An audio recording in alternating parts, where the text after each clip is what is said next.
the spotlight, but here I go. Eyes wide shut, one step forward, a few more back. Childlike enthusiasm and equal parts fear and exhilaration. Bravely and fiercely leaping off the cliff. I did it! The rush, the adrenaline.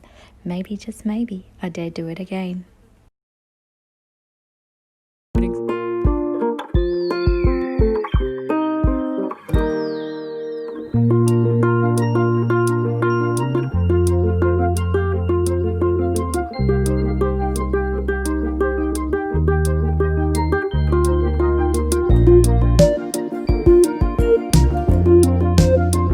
For the past 33 years, I have looked in the mirror every morning and asked myself, if today were the last day of my life, would I want to do what I am about to do today? Creativity. Can it be taught?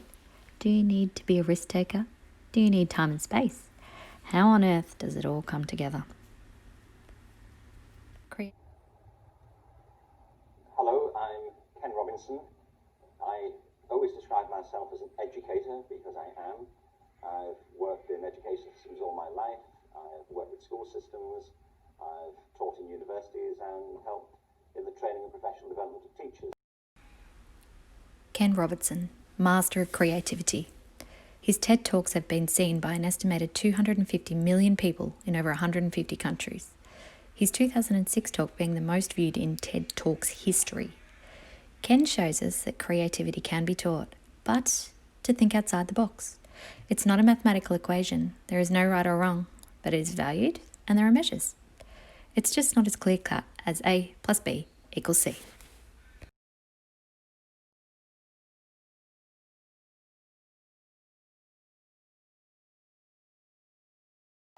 You know, when Billy Watts asked me if I'd like to talk about creativity, I said no problem.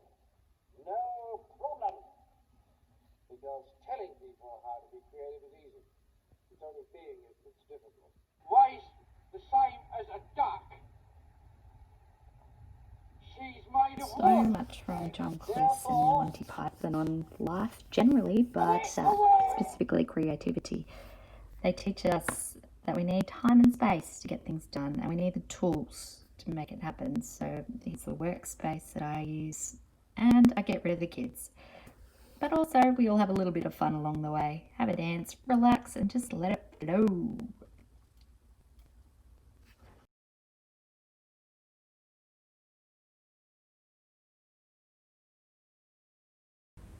So creativity happens when you have this light bulb moment. We've looked at John Cleese and the time and space idea, and now we look at Amable and the componential theory of creativity. There are a few other aspects that you need. Intrinsically motivated, you need to be experienced, and you need skill in creative thinking, and you also need an environment which supports your creativity, as noted here.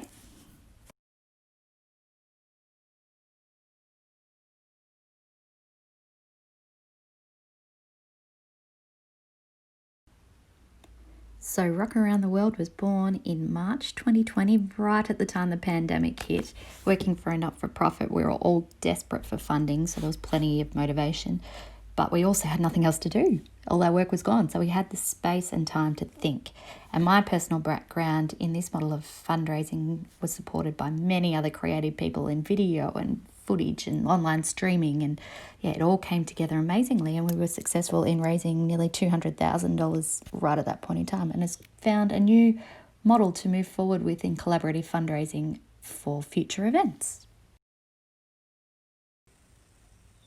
Babies. They really get in the way of creativity and your time and space to do pretty well anything. So I had a missed opportunity when I really knew I didn't want to go back to my work, and I was looking for an opportunity to work from home, create a new business, do anything but go back to my old job. And I just didn't have the ability to really spend the time that I needed to get it done. So I found a new role and just followed back into suit. Missed opportunity. To bring it all back together though, what we've learned is that we need time and space. You need motivation, skills. It's a process, and you need the right environment to make it happen.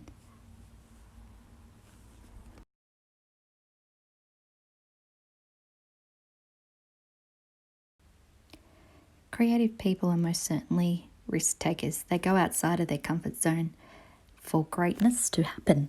It doesn't happen when you're in the confines of A plus B equals C, but there needs to be some level of control and measures to make sure people just are responsible and accountable for themselves. The first story is about connecting the dots. You can't connect the dots looking forward. You can only connect them looking backwards.